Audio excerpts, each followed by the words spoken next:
Welcome to the Daily Influence, where our mission is to deliver a daily dose of positive influence that can uplift you personally or be shared within your sphere of influence. While not every episode may directly apply to your unique circumstances, we strive to provide insights and inspiration relevant to most people's daily, weekly, and monthly lives. Whether you are tuning in during the morning, noon, or night, the Daily Influence is here for you. Listen, share, and embrace the power of influence in your life. Hey everybody, Brian Smith here with the I and Team series and your Daily Influence. And today we are going to be talking about overcoming decision fatigue and some strategies for leaders. And as you know, for us, everybody's a leader within their areas of influence. So strategies for leaders to deal with overcoming decision fatigue. The concept of decision fatigue is how it occurs and why we're required to, as leaders, put up with making a significant number of decisions over short periods of time, and what influences that.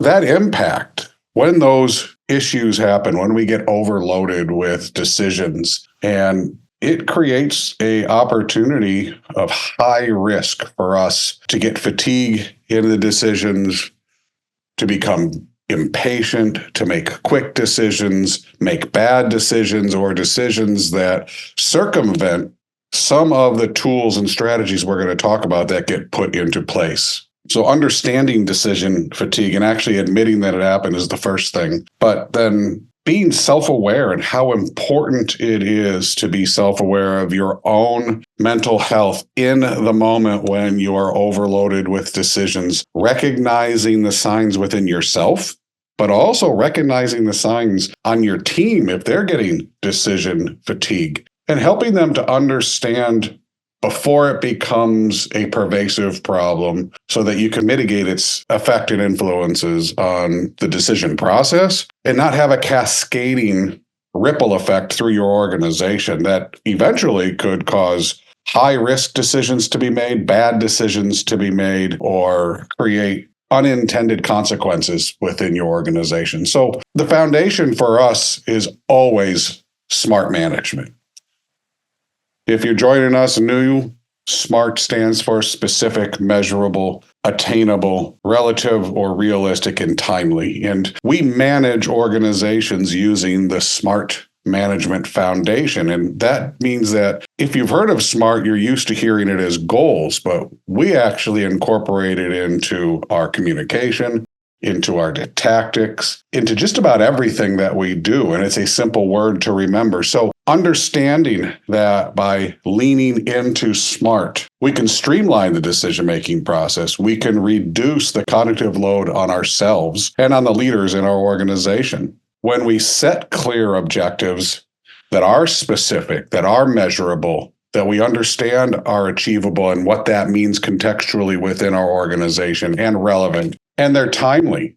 We know that we've made these decisions, we've embarked on these goals, these tactics at the right time, then decisions within that process become easier. Most of the stress was taken out during the development process, the goal development, the tactical development, the strategy development. When they're supported by policy and procedure, those policies and procedures also support us making more efficient decisions, which will limit decision fatigue.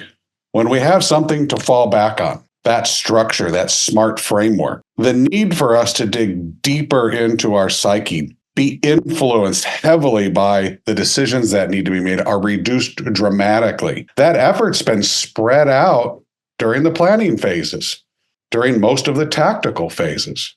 And when we align our decision-making and our strategies and our goal setting with long-term strategies and goals, as we've just talked about, we reduce and often eliminate the need for high-level decisions to be made continuously through projects and through tactical engagement. And that's really what matters, is that we are transferring through the planning process, through SMART management, we are transferring decisions to where they should be made, which is on the ground where the tactics and the information is happening in real time. When we do that, we build a supportive team. That supportive team shares in decision-making responsibilities because they were brought along through the SMART process. By incorporating things this way, we have cultivated a culture where decision-making is shared among all team members, not just the lead, and it reduces the burden on the leader.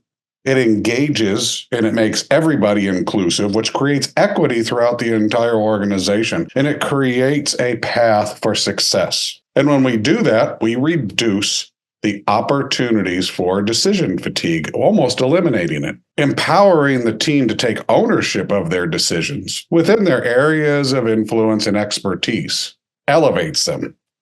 It also elevates the organization. It makes it more valuable. Every time you elevate an individual part of the organization, the entire organization benefits from that. And it creates a more positive and responsible team dynamic.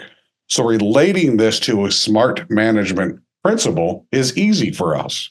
And SMART communication ensures that you will be engaging in continuous improvement all the time, sharing in that communication, and building trust, which ensures that delegation isn't feared. Delegation is more easily done. It aligns with the organization's strategic objectives, and it fits into our tactical environment. All of this help us to reduce and understand where decision fatigue comes from, when it happens. We can isolate it. We can use SMART to pull what's causing it, get to its root cause, and then quickly use SMART to diffuse it and resolve it so it doesn't happen again. I hope that you have learned a little bit about how decision fatigue may be affecting you or influencing you, how if you are experiencing it, how you might employ a simple strategy of SMART to help understand it and to help build a better team and organization or process around you to get yourself out of these times when decision fatigue really weighs on us and eliminates the risk of decision fatigue causing bad decisions that have unintended consequences solely driven by the fatigue that we get when we are overworked mentally as leaders or individuals. I look forward to talking to you again in the next days. And remember to subscribe to Daily Influence, where every day we bring you some topic, either through this format or through the new guests that we are bringing. Greg has guests, I am adding guests, and we look forward to sharing with you our positive, responsible influence and insights on life and business. I hope you have a great day.